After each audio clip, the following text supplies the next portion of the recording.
کیا شریعت نے جو استنجا کرنے کا طریقہ ہے اس میں بھی کوئی ہماری رہنمائی فرمائی ہے کہ اس میں ہم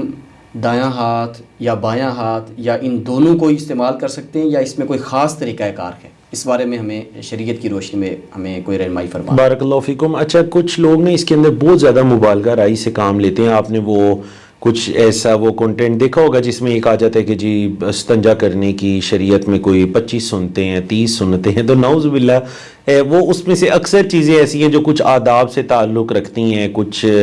مطلب انسانی عقل و سوچ کی اختراع ہے، اس کا شریعت سے کوئی تعلق نہیں ہے۔ شریعت نے جن چیزوں کی رہنمائی فرما دی اس کے اندر سب سے جو آپ نے سوال میں بھی پوچھا کہ دایاں ہاتھ یا بایاں ہاتھ یا کیا استعمال کیا جائے، تو اس کے اندر نبی کریم صلی اللہ علیہ وسلم نے منع فرمایا کہ کوئی اپنے دائیں ہاتھ سے اپنی شرمگاہ کو نہ چھوئے۔ تو استنجا وغیرہ کرتے ہوئے ظاہر بات ہے یہ چیزیں لا محالہ ہوتی ہیں، لازم ہوتی ہیں، تو وہ بائیں ہاتھ سے اپنی شرمگاہ وغیرہ کو چھوئے گا، دائیں ہاتھ سے شرمگاہ کو، دائیں ہاتھ سے وہ پانی وغیرہ ڈالے گا، بائیں ہاتھ سے شرمگاہ کو چھوئے گا۔ اور بعض اوقات جس طرح ہمارے ایک صاحب تھے، ان کا دایاں ہاتھ پورا معذور تھا، وہ تو مطلب اگر کوئی ایسی صورت ہے کہ کسی کا بایاں ہاتھ معذور ہے یا کچھ ایسی چیز ہے، تو وہ ایک یعنی ایک عذر کی کیفیت ہے، تو وہ پھر ایسے وہ شخص معذور ہے، وہ عام لوگوں کی طرح نہیں ہے، وہ صاحب عذر ہے، وہ اپنے دائیں ہاتھ کو یوز کر سکتا ہے۔ لیکن اگر ایک انسان کے دونوں ہاتھ بالکل درست ہیں تو اس نبی کریم صلی اللہ علیہ وسلم جو ہے وہ انہوں نے منع فرمایا، حضرت ابو قتادہ کی حدیث ہے، منع فرمایا کہ تم میں سے کوئی ایک شرمگاہ کو دائیں ہاتھ سے نہ چھوئے۔ تو اس وجہ سے بائیں ہاتھ کے ساتھ استنجا وغیرہ کرنا، شرمگاہ کو چھونا یہ لازم ہے۔ اکثر نوجوان اس چیز کا بالکل احتیاط نہیں کرتے آج کل اور اس میں لاپرواہی برتتے ہیں، حالانکہ یہ بہت شدید اس پر وعید ہے۔ جی شیخ محترم، اس میں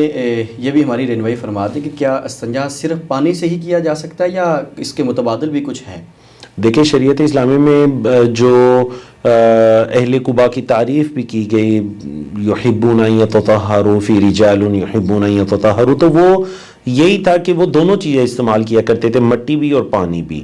تو اگر پانی موجود ہے تو وہی استعمال کیا جائے گا، اور خاص کر اس دور کے اندر بعض لوگ اس میں بھی تکلف کرتے ہیں کہ بعض جگہ پر پانی کا پورا انتظام ہوتا ہے اور پھر وہ مٹی کے ڈیلے ساتھ لے کر جانا، پھر اس سے کبھی واش روم وغیرہ کا بند ہو جانا یا بلاکیج ہو جانا، یہ اس طرح کا نہیں کام کرنا چاہیے۔ اگر پانی موجود ہے تو پانی استعمال کر لیا جائے، اور اگر پانی نہیں ہے تو پھر مٹی استعمال کر لی جائے۔ اور اگر کسی جگہ پر پانی مٹی دونوں چیزیں نہیں ہیں، جس طرح کہ میں نے گزشتہ دنوں ایک ایئرپورٹ پر میں رکا تو میں نے دیکھا کہ وہاں پر صرف ٹیشوز پڑے ہوئے تھے اور کوئی پانی وغیرہ بھی نہیں تھا، تو اگر کوئی ایسی چیز ہے تو صرف ٹیشو وغیرہ یوز کر لیا جائے۔ ٹیشو مطلب